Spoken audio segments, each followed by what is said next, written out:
Talking Basketball Podcast. Hello, welcome to another edition of Talking Basketball Podcast. I am Mark. I am Paul. Mark, you still got the echo on my voice. Turn it off. It's off now. It's good. You ruined my whole intro. I'm Paul. Hello. Well, it's an interesting one today, isn't it? The basketball landscape in Great Britain is as foggy as ever, if not foggier. Well, I mean, do you know what? I'm gonna go out there and say I think the basketball landscape everywhere is a bit foggy at the moment. It's like, have you seen Turkish Airlines are now no longer the main sponsor for the EuroLeague? It was always called Turkish Airlines EuroLeague. It was for a long time, and you think an airline was their main sponsor. That's a whole lot of money that's just gone. So it's, lots of weird rumblings going on. Talking of money, Mark, we've got to do a shout out to all our Patreon. Is it Patreon? Yeah. Patreon followers, listeners. Yep, absolutely. Go and check it out. And, we do this for fun, obviously, but it's always nice to be appreciated. Let's put it that way. Oh, and also I think we'd like to do it full time. Yeah, that'd be nice. And it's juggling everything around. Ain't nothing for free. It'll be great, especially seeing as we're vastly approaching 1 million downloads, Mark. Well, we got to get to 900 first. Well, look, I'm looking at the 1 million mark. But look, when we started this still podcast, Paul was like, "I don't care about the numbers. Not interested in that." And I know you. And I knew the second that you found out the numbers, you could start getting frothing and exciting about it. And here we are. But yeah, it'd be lovely to get that. It'd be lovely to do this full time. It'd be lovely to, I think, like any show, if you listen to a show where people have good guests, and that's what we want to do, more of the guests, more of the interviews, step up with the interviews, who we're interviewing. I think any sponsorship or any things that we get in, we'll use that in order to help raise the game in that. That's the whole idea. And also there's some really good guests I could get on, but it's like I'd have to pay them. Yep. That's the reality, and that's fine. You, as soon as you start reaching out to certain people, you've got PR agencies involved, agents involved, other, if they're active players. And it'd be good to pay everyone who's come on the show. And if we actually did something, we should go back and pay everyone who did come on the show. That would be amazing too, to retrospectively do that. And that's what we need. It's one of these chicken and egg scenarios where you go, we want to make that next stage and do that. And it's, a fully fledged show. We've tried doing video, we've tried doing other bits, we tried flicking it a different way. So we are here for you as the audience. We wouldn't do it if no one listened. So yeah.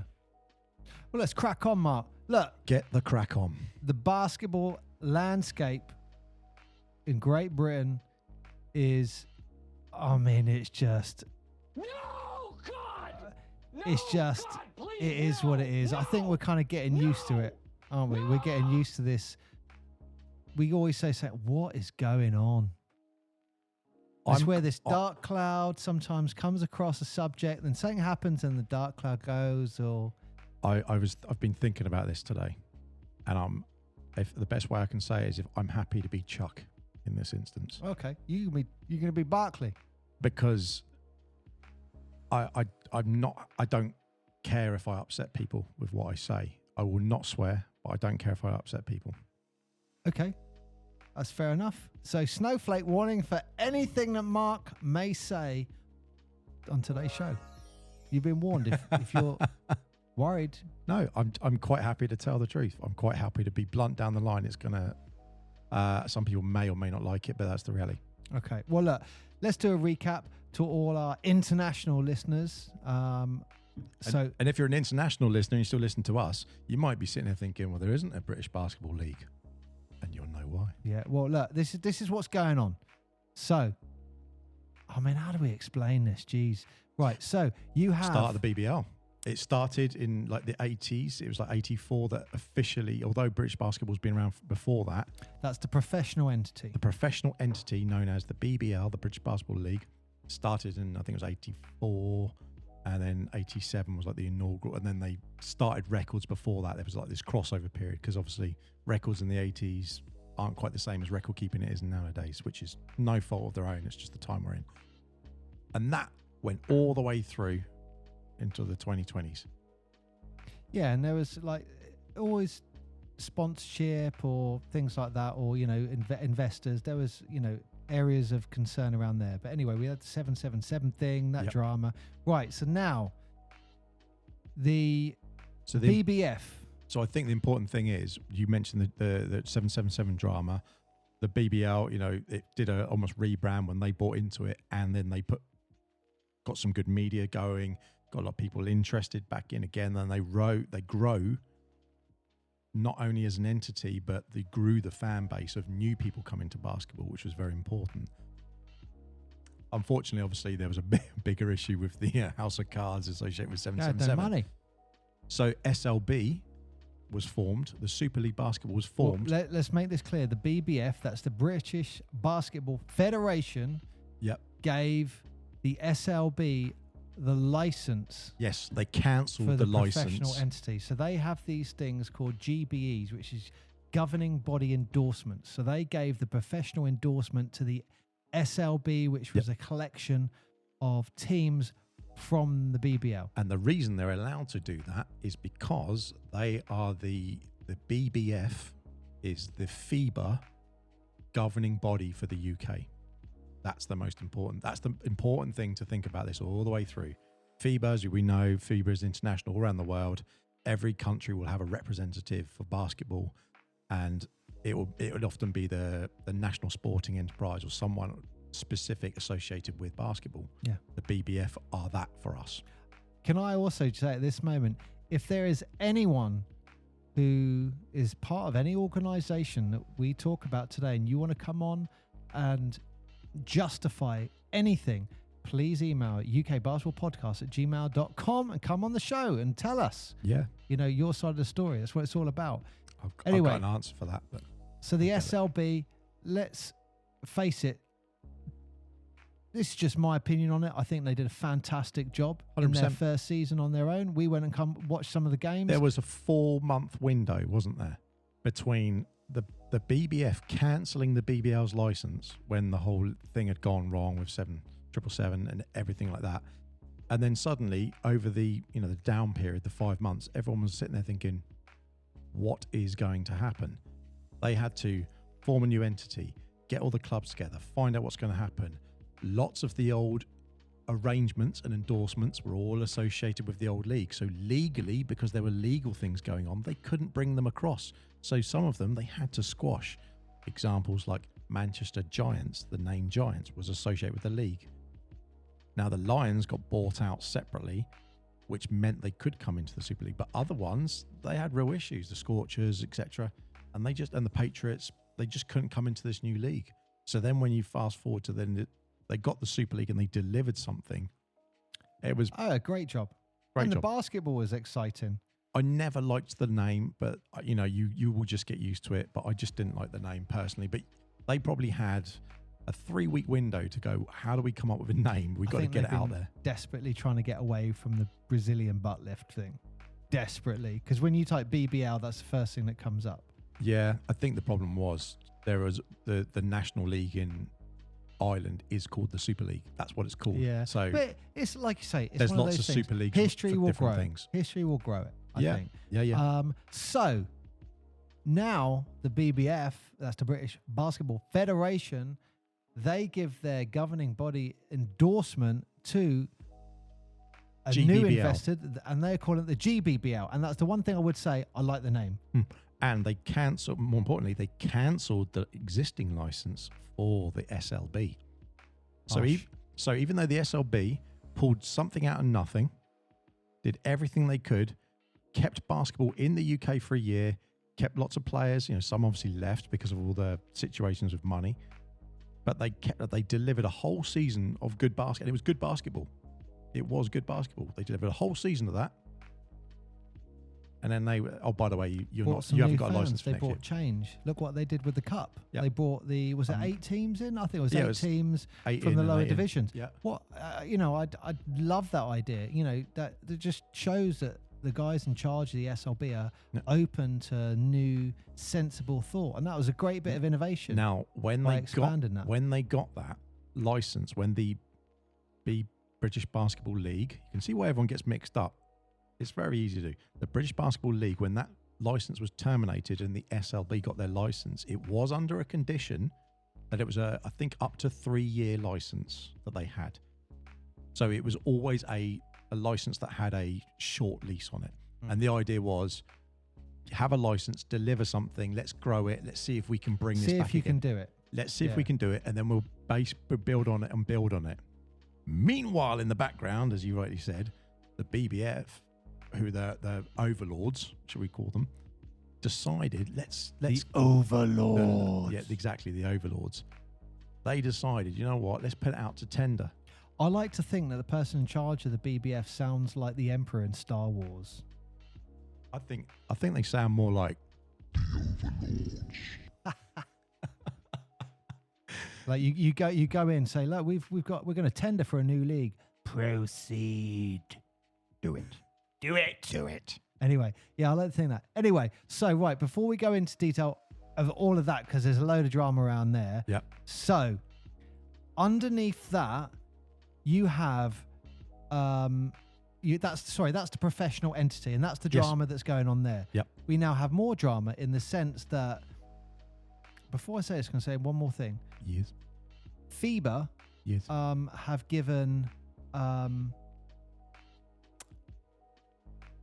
within Great Britain, you've got Basketball England, Basketball Scotland, Basketball Wales, and Basketball Northern Ireland. That's correct. 4 entities. Yep. Yeah. That's going to make more sense, and I'm going to come back to that. I just want to say that now. Okay? Yep. Within Basketball England, Yep. you have what is called the National Basketball Leagues. Mhm. Division 1, 2, 3, and Division 3 Conference, because they can't say Division 4 because you've got snowflakes everywhere who don't want to be in Division 4, but Division 3 Conference is okay. Yep. Right. Now, everything we thought was cool, Mark. Did that feel good? Just explaining the conference thing. Yeah, again, it just Nonsense, it's a bit weird. Just call it Division 4. Yeah. Like when I was playing National League, we went in Division 4.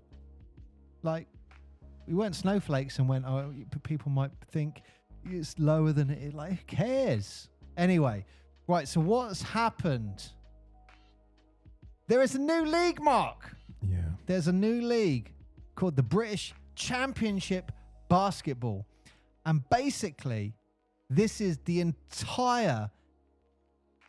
entirety of all the teams in Division 1 in the National Basketball League have moved away from Basketball England and created the British Championship Basketball League. Yep. And what's happened is, if you are playing in Division 2, you are now in NBL, you are now Division 1 NBL. If you are in Division 3, you are now Division 2 NBL. If you are the National League Division 3 Conference, which really was Division 4, you are now Division 3 NBL. That is the shift. Now, that is an absolute bomb gone off. Let me just confirm, Mark. You're talking about some of the best teams in the country here for semi-professional basketball. Yep. Hemel Storm won the league this season. Derby Trailblazers, Reading Rockets, Milton Keynes Breakers, Loughborough Riders, Essex Rebels, London Cavaliers, Bristol Hurricanes, Birmingham Rockets, Nottingham Hoods, Newcastle Knights, Bradford Dragons, and the Worthing Thunder. I think also that's 13 teams. There's a 14th team in Bristol Flyers is joining that as well. So there's 14 teams. Oh, really? So that is where we are. Now the big, I don't know. Don't even know where to start. I'd tell you, I know where to start. The biggest loser of all of this, Basketball England. The biggest loser. Basketball England, as in the fans, or as in? Well, I think the organisation, Basketball England, Okay. you've lost the your entire top division to another league. No offence, and I hope they do well, and I hope all the best for them. I know loads of people there, but the Solent Kestrels are not the best team in the league. No. And they won Division 2. Okay, so they're now the top of Division 1. They're not the best team in the league. I genuinely believe they're a Division 1 team against all those teams that I said. Yep. but they're not the best team in British England basketball. Yeah. And I think Basketball England have made I'm assuming a huge mistake in this. Well, it's funny, isn't it? Because we know for a fact that they, the CEO has Stuart Collette has left. And he look, this is on their website. After 9 years in the role, Stuart Collette has decided to step down as chief executive of Basketball England with immediate effect. Now, there's lots of speculation, Mark, about that, saying that the teams in Division 1 were trying to create change. And I'll come back in a minute why they were trying to create change. And Stuart Collette was a bit of a roadblock for all of that. Yep. You know, you've just lost your entire best division, and that guy then steps down by immediate effect. Okay, it's obvious he must be a big part of that. And that's what have you done? Yeah. I mean, it is telling, isn't it? Unfortunately, if someone is roadblocking something, you have to look at it on. You have to try and be fair. And that's why I said, if anyone wants to come on and talk about it and defend themselves, whatever, come on. Yeah. Straighten our facts out. Everything we say is conjecture.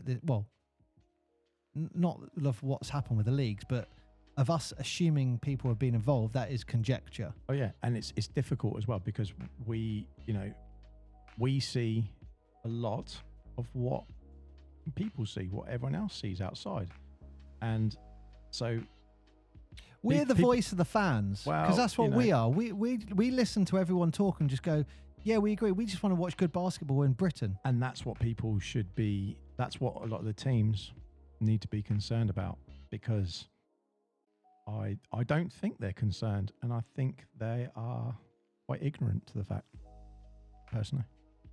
BE? All of them. Well, look, now I'm going to go back to a point, and this is where you can talk Charles Barkley, maybe. And it's been quite clear that FIBA have done this big endorsement for Great Britain. Yeah? Yep. For Great Britain and Great Britain basketball teams. You know, the 3v3 basketball in particular is a huge focus at the moment. But that is their endorsement for tournaments, is Great Britain. Yes. So my question, why do we have Basketball England, Basketball Scotland, Basketball Wales, Basketball Northern Ireland? FIBA are endorsing Great Britain. Yeah. What thoughts, Mark? Bear in mind, each entity gets funding. You have 4 CEOs, all the directors, all the management, all of that comes with each entity of that basketball organisation. I suspect it's not the same level of funding though. I'd imagine it would be based on what people are putting into it though. Surely, like if you said there's going to be 18, 19 teams, players internationally for GB.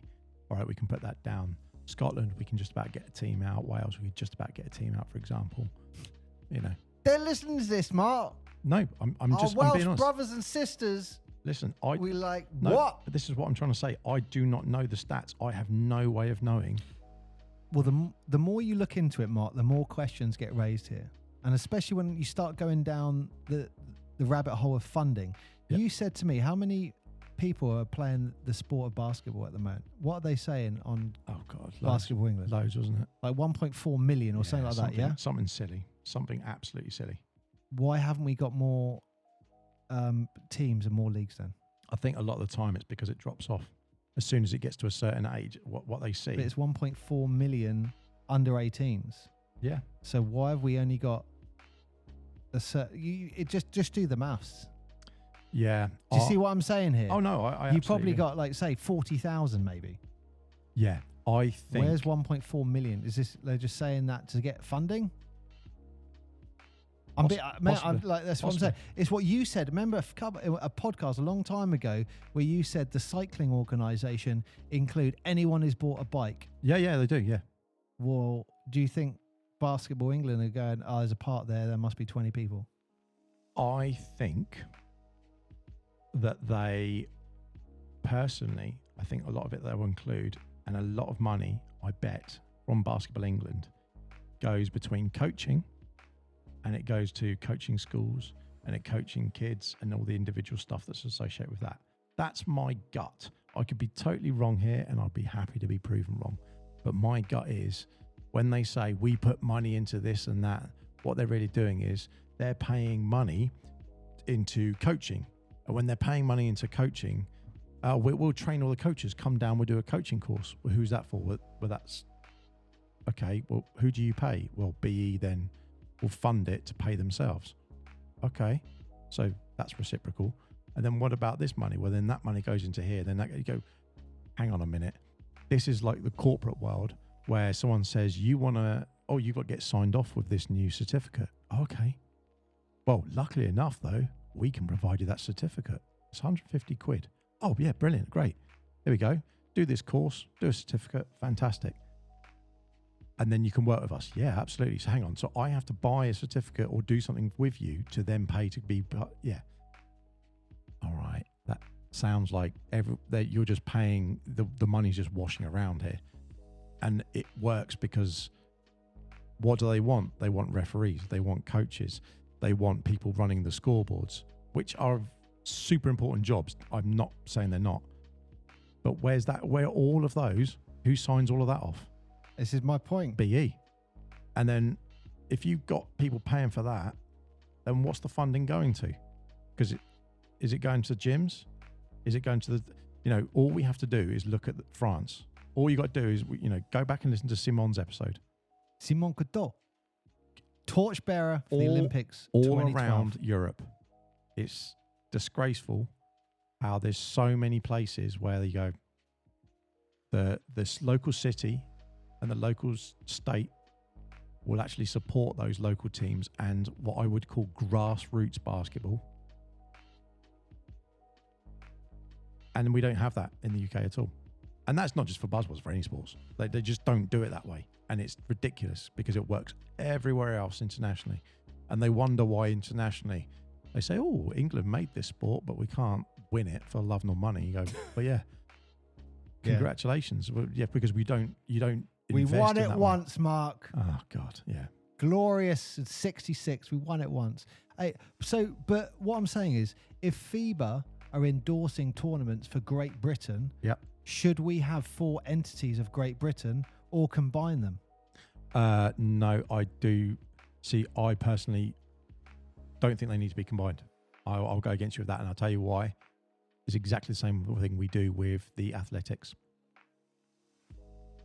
Okay, but let me throw some more knowledge at you, Mark. Throw it. There are potentially 2 Scottish teams who are going to join the Kit King Trophy. Yep. So that is a tournament that is part of the new British Championship Basketball. Sorry, if I hesitate, it's because there's so many bloody acronyms nowadays. I've got a thing on the side of all the acronyms. I've got to find which one I'm saying. The Kit King Trophy does fall under that BCB banner. And to test the waters with the intention to potentially join the league the following season, there are 2 teams from Scotland who are basically saying, we want to go into a league that's bigger than just Scotland and England. That is a huge statement. So I don't follow football, but I know in the Scottish leagues, for example, for many, many years, because the league was the top league in Scottish football, was like Rangers and Celtics, and I think it's someone else. I don't know what it's like nowadays, but you're talking about Rangers and Celtic, aren't you? Yeah, but we're not just talking like the NBA where you had they talked about them joining the championship, but they talked about those sort of things, and it's the same thing all over again. And you go, well, why do they want to do that? It's like, because those 2 teams are always the most competitive and they have the most money in, and because of that, they then just are above everyone else. Just no one can touch that caliber. We saw it in the BBL when London Lions just opened their checkbook, got a load of people in, and you thought, hang on a minute, you got a couple of ex-NBA players, you got some other EuroLeague players. Like, there is no one else, and it's no disrespect to other teams, but it's like, there are very few players on the other teams who are that caliber. It's a different step up. And these guys are operating on this level and they're used to that. Are you saying you'd like to keep it separate? When you look at other sports, certainly if you look GB in athletics and the Olympics and look at it that way, the way that GB themselves or the UK has gone for the Olympics and so forth, you don't get Scotland walking around at the Olympics separately, I believe. Yeah, it'll be under Great Britain. Exactly. But that's what I'm saying, that I think a really great thing that this new entity, this oh man, where's my list? GBBL. Again? The BCB are doing. They're introducing 2 Scottish teams. Yeah. Exactly what the SLB have done with Caledonia. Yeah, I was about to say, and bring in, if they brought in a Welsh team as well. Look what we did when England and Scotland got together after years and decades of fighting. We created the biggest empire of all time. So if Cardiff... We could do that again on the basketball scale. If Cardiff Met Archers did that, they would potentially could go up there as well. Then you'd have one in Wales. That's the whole point. I You're think creating this bigger league. Yeah. Okay. I've got another bomb one. That's fine. Go for it. And I've thought this for years. And I was having a chat with someone today. Thank you very much for your time. He'll know who he is. You're not phoning my mum again, are you?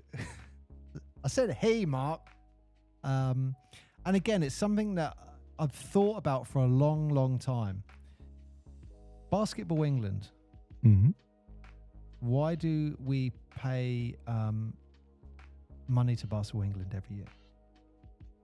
Thousands of people pay money to Basketball England. For what? To be an accredited player within BE to be insured. Yeah, to be accredited, insured, and then that goes through FIBA. That's one of their things, isn't it? Okay, so it sounds silly. I kind of get that to a point because you're basically saying I want to be validated as a semi-pro player, effectively, because that's what it is. But I don't. What do you get out of that? And what I mean by this is, no one's making money out of that other than Basketball England. And this is one of the biggest problems we've got in this country is basketball teams need to make money. Mm-hmm.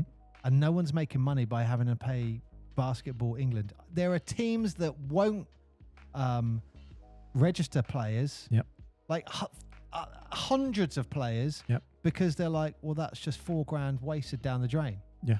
Why are we going to do that? Now, this really came in my mind, especially when I got my teeth knocked out in a game, because I went straight away. Everyone who is part of the local league organisation, who have been very pro Basketball England all the time, they're always Basketball England. Yeah, they're doing amazing. They were like, "Don't worry, Paul, they'll sort it out." Okay. It happened in a game that's you've got insurance, you've been paying insurance. Yeah, you can do that. I got £500, and I went back to them and said, I only got 500 for that. And they were like, really? And I was like, yeah, do you actually read the insurance? And it then made me go and read the insurance. If you're an under 16 player, Mark, you only get 25% of that value. Yeah. Is that fair? It's not. You get your teeth knocked out, and rather than 500 if you're an adult or over 16, you'll be getting 100 odd quid, 125 quid. Yeah, it doesn't make sense. I think for a $5,000 bill. I mean, look. Should people register with Basketball England? And that's my next big bomb. Should it? I think they should. I think the communication to players, to fans, coaches, refs, the whole thing across the board, starting from the BBF, going through all of these clubs we're talking about, and all these leagues, everything, communication is absolutely, one of them. I'm not even going to say the word, but it's shocking. I can say shit. It is shit. That's what it is. I think generally in basketball, communication is pretty shit. Yeah, but isn't it? I just think it's a new level. And that is why, in a way, I'm excited. And I had to look the name up because I totally got it wrong. I had Stuart Kellett in my mind, who was the original one. But I was really quite pleased that they've got a new person in to take up the mantle. Who's doing it? Nigel Walker, OBE. Oh, legend. And Nigel was not only a professional athlete, but a professional rugby player. But you don't get to be an OBE by being a bit of an a-hole. You also don't get to be a professional athlete, as he was, without understanding how important the fan base is, the culture is, and all of those parts of it from being a professional player. And that's the thing that you look at and go, okay, could this change? I mean, we are talking, this dude is 4 days into the job. So, I mean, 3-4 days into the job, it's not like anything. Can it get worse? Like, of course it can. Well, things like people say, why are we paying a BE and all that? Yeah, that will cause you big problems. Yep. But so you got any more bombs? Well, I think I'm being a Charles Barkley more than you. Oh, I haven't started yet. Oh, okay. So yeah, no, kind of where I'm going with this is I think he's got a hard job, Mark. Coming into that role, he has got a hard job. You just lost your number one top league and all the teams. But look, talking to people about it, I just wanted to go into the why these teams have moved over, and the general consensus. And I'm not going into any details of people, but the general consensus of what I'm getting is these teams have been trying to create change within Basketball England for a while, and it's like they're just beating their head against a brick wall. And what they really want to do is commercialize the league. Yeah. And they want to make money. So there's only several ways that you can make money in basketball. So you've got your monthly subs coming in from everyone, mm-hmm. your potential grants. Mm-hmm. What was the third one? Sponsorship. Sorry, yeah. Sponsorship. Or things like home game attendance and stuff like that. Mm-hmm. But I mean, that's the same model for everyone. Other than that, there's not much commercialization of the actual league. Now, imagine you got someone in to fund that league, and potentially some of the money goes into the league, and then the other half of the money goes and gets distributed to all the teams to help them with their financial obligations. Yep. Makes a big difference, doesn't it? And my understanding is this is what a lot of these teams were trying to progress, trying to change that mentality and culture. I mean, it's very, very similar to the SLB, the professional entity. I mean, yeah. Because you do not make money National League basketball. That is a fact. Like it's tens of thousands is your bill. And that's, I mean, I'm talking if you're in a lower league, it's like 10 grand. But as you go up, your bill is getting more expensive. And a lot of that is usually subsidized by, we've seen it near us where someone comes in and goes, here you go, here's your bill paid at the end of the year. Yeah. And you don't need to worry about it. But yeah. Again, you said basketball is funded on a lot of charity or people doing that.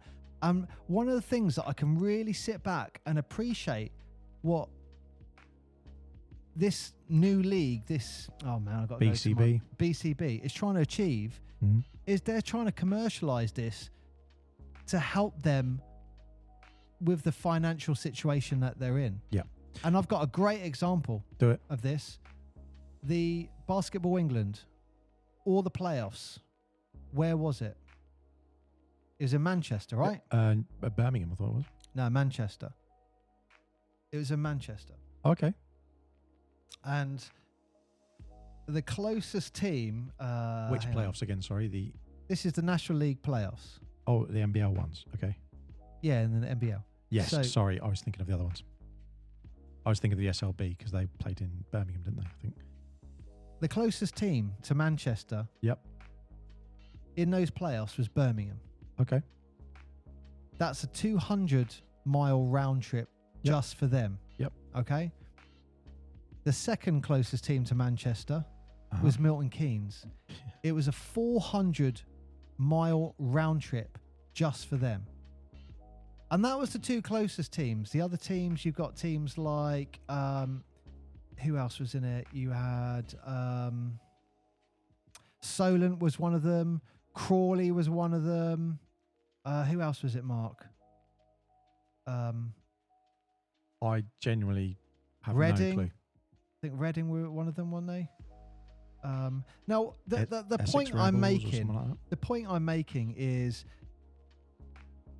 I can't comment about all the teams, but when you've got a team like Reading that's right by London, and they're travelling up to Manchester, Yep. or you've got Solent on the south coast playing Crawley, just in London pretty much, Yep. and they're both travelling 200 miles to play each other in Manchester, Yep. to drive 200 miles. Are they staying in hotels so the integrity of the game is not compromised through tiredness or for all of that? No, No. they're saving on the money of the hotel and all that because it's going to cost them £1,000 or $2,000 to stay in a hotel. It's for all of that. What is it? Last Chance U? I can't remember where they had all the kids just before lockdown. When they're all getting on the school buses, it's all like the college kids, and they got on the school bus, and they're like, "Sorry, the game's been cancelled because of COVID." Can't remember which one it was, but those kids, you know, they're young kids, and they're like literally on the bus. We'd pull in an all-nighter because you don't. But there's kids, so we're not staying in hotels. We play the game. Once you finish, you sleep on the coach home, and we drop you home, and you get back at 4 a.m, whatever, and carry on your bit more sleep, and then go to school. Yeah. Like, that's how the, in brackets, these semi-pro players are supposed to be playing. They're doing the same thing. Yeah, exactly. And But like, where, when we watch teams, we saw the bus turn up from Scotland. And you're like, wow, that's a 6-hour round trip. Sorry, 6 hours just to get here, get off the bus, play a game of basketball. And, no, we saw them go off another 6 hours to get home. yeah, it's But I do know there was a team that stayed over, okay. you know, to try to give their players a best shot of winning. But there's a financial cost to that. And, I'm not going to go into detail all Even teams, if that's a but Premier Inn. thousands, Mark. Yeah, even if that was a Premier Inn. Thousands. You're that's- talking over $5,000 Yep. for one game because it is in Manchester. Now, Manchester, look, it's all right. It's got a nice venue. It's okay. But it's little things like that I think have pissed off some of these teams, where it's like, could they have done that in London? Could they have actually done it in Milton Keynes, which probably is a bit more centrally based, or Reading even? So, when you say, could they have done it in London? Possibly, but if they... Okay, could they have done it somewhere more central to the No, I agree. teams who I are agree. in, rather than go Manchester, trying to create something in Manchester to be like, yeah, Manchester's essential for basketball. No, it's not. No. You only got a professional team.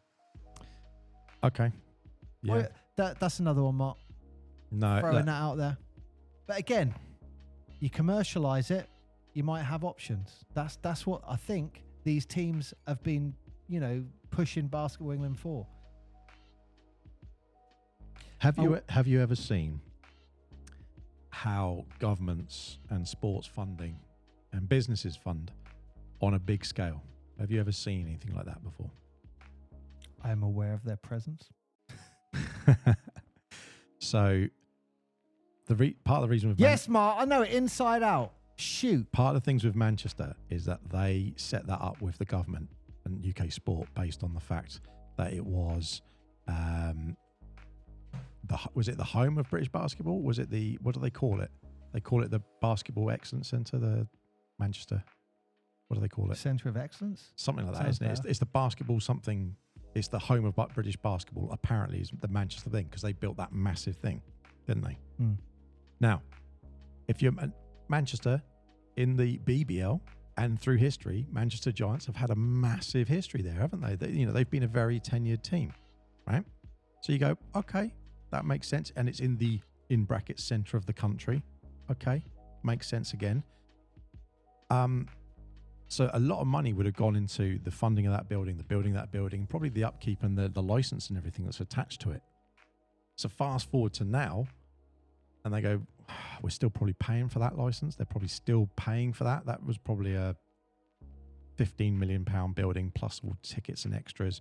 And they probably at the time signed leases or boxes saying, yeah, they'll pay in, or this, or whoever will pay in. Now, fast forward to wherever, I'd imagine, and this is my gut, that GB basketball, which is actually the BBF we're talking about, probably pay for Manchester and the Manchester Arena, because no one owns the Manchester team. The Manchester team isn't owned by anyone. It was, and then it got sold, and then they couldn't find a buyer. So then that was owned by the BBL, which then in turn became, that's why the Giants name died and they had to be called just Manchester Basketball. So you saying that you think they have to play the games there through a contract? Is that what you're saying? They're already paying for it. They're already paying for this place. I would fully imagine, because one thing you got to remember is... But the teams are paying. The teams are paying to leases, get there. When, like if you signed a lease now and then you said, oh, I'm renting out those offices, and then something else happened and you went, oh, okay, oh, I've lost that contract. Oh, never mind. They'll be like, well, you still owe the lease. So, oh yeah, but that business is folded in administration. Yeah, but so you're saying they should have to go there then? I would imagine that building has some protection and contracts associated to it because it's the National Basketball Centre. Are we saying BE have no flexibility? So, for example, no, I was in the National League Cup final, yeah, and it was Portsmouth, and we were playing Brixton in the cup final, and we played it in Manchester, and at no point did we all go, yeah, we're going to Manchester to play in this. It was just an average sports place that we've been to before. So when you're one of these teams, you're going around, you're like, okay, we've been to this kind of venue before. Yeah. But Portsmouth on the south coast, Brixton and London, both of us are travelling to go to Manchester. Total headache. And when you're in a sport that is expensive, and it is in a league that is expensive, that's just, when you're talking thousands of pounds, part of me just goes, you know what, B, why don't you just use a bit of sensible thought and go, you can pay some of the semi-finals over double headers or something like that. Let's draw, you know, and then you get home crowds. It turns into you're up. Let me put it this way: I will address each of those leagues as I see it. Right? Shoot. I'm going to draw a line under everything after this statement. Okay. And the statement is, every single team and every single league owner up to date, I will not include Nigel Walker OBE. I will not include him because he's literally just taken up post. So that doesn't count. But everyone, Stuart Collett before him, everyone responsible in the SLB, everyone responsible who was in the BBL, the BBF, anyone associated with Basketball England, Basketball Scotland, Basketball Wales. We got it. What's the statement? Every single one of you is culpable to the failure of basketball in the UK at the moment. Every single one of you, whether you're doing a change because you think it's for the good, whether you're doing change because of money, whether you're doing change to try and preserve the money you've already spent, or whether you're doing the change simply because you're stubborn and you think that is the way we have to do it, or you're getting funding from the government or whatever it is to otherwise do something, it doesn't matter your motives. Every single one of you has absolutely 100% failed your fans, the clubs, and all the people, volunteers behind it, and you have failed English basketball for a long time now. A long time. I think that's an extremely valid statement. An extremely valid statement, with the exception is, I don't know if they failed their own fans in the sense of, because like some of these teams, everyone is responsible. Great basketball, but yes, they've all contributed to that bigger picture. Everyone is responsible. We can look. I can talk about other teams. We can talk about teams that we've spoken with and we've had close relationships with some teams than others. And I'm comfortable in saying that some coaches, some team owners, they have a stake in that team. Their money, their personal wealth is built into that team. Yeah. If that team disappeared, literally that is their money and that is their livelihood and that is a lot of their legacy. So people will want things to do well. Sometimes you've got the whole, you don't flog a dead horse, blah, blah, blah. You've got all these wonderful sayings they come out with. But the reality is this, every single one of them is part of this failure, even if they're doing something for the right reasons. That's the teams in the BCB where they're splitting off. They've had enough. They've split that off. And so every single one of them is culpable because the communications have been shocking. Fans have no idea what is going on. International fans, I can assure you, anyone, if these people I've mentioned, if you're listening, I can assure you, international fans that contact us or people who speak to us have not only have no idea what they're going, but British basketball right now is a joke. I'm going to say reservations against certain players, people like I'm the Royal Guard, he is absolutely killing it in dunks and everything in 3-on-3. He's unbelievable. Our 3-on-3 team's great, but the reality is our professional leagues and looking as a whole, they're in a mess, aren't they? No, it's laughed at, and it wasn't. Literally 2 years ago, it wasn't laughed at, and it was, people were looking at it like, look at the media, look at the thing. Basketball is an exciting sport. It's an entertaining sport. It's got gaps built in for advertising. It's got ways to sponsor it. Some sports don't have that. Does ping pong have that? No. Like snooker? No. Does ping pong have Well, it doesn't. I'm just saying there's so many sports out there that are not exciting. I mean, you know, to watch in that respect, and the way the game is for media, you've got video clips, you know, it writes its own success. And every one of those teams is culpable for the whole failure of it. And none of them have communicated that. None of them admitted it. And all they're doing now is fighting. So I have a solution. It feels like everything's being watered down. I have a solution. Can I just say one thing before you go to the solution? Do it. There's a really interesting statement here that says the BCB, they've done this because it stems from years of growing frustration with Basketball England's management of that second tier competition. So he's now gone. And Stuart Collette was a major blocker against the move that has had strong support from Basketball England board. Collette's mismanagement of the relationship with the clubs in small part contributed to his resignation. Part of the reason that and again, that supports what you just said. Everyone's got this little small bits of contribution to all of this watered down stuff. Part of the reason the NBA has never expanded beyond the 30 teams to 32, which they should do, and they could do very, very easily. You know, I want my Sonics back, but more to the point, all of Vegas. And Vegas. Another show. No. But the reason is because it has to be unanimous vote between all of the owners. And one of the owners from the Knicks has no interest in it expanding because it essentially devalues the value of the Knicks. So he's got no interest in it. And if you look at all of the NBA teams now, all of the Lakers have just been, Lakers have been sold. The Celtics was sold when they won the championship. The Lakers have now been sold. The Mavs got sold before. Jordan sold out in the shot. Loads of the teams are all getting sold off and they're being bought out by equity firms and all this sort of stuff. Why are all the owners leaving? You know, this is the richest league on the planet for basketball. Now take a look at the same model when you come to it. It's all about following the money. And if you look at the money, why they're doing the BCB, they're doing that because they want control of their own destiny. Stuart Collett's out. Nigel Walker-OBE is back in. You got to admire that. You got to admire they're taking a big jump here. And exactly. All of them are doing it collectively. Exactly. And created their thing going, look, we're going to try and commercialize and try and make some money out of this league. Okay. So you are the champion of the... Thank you.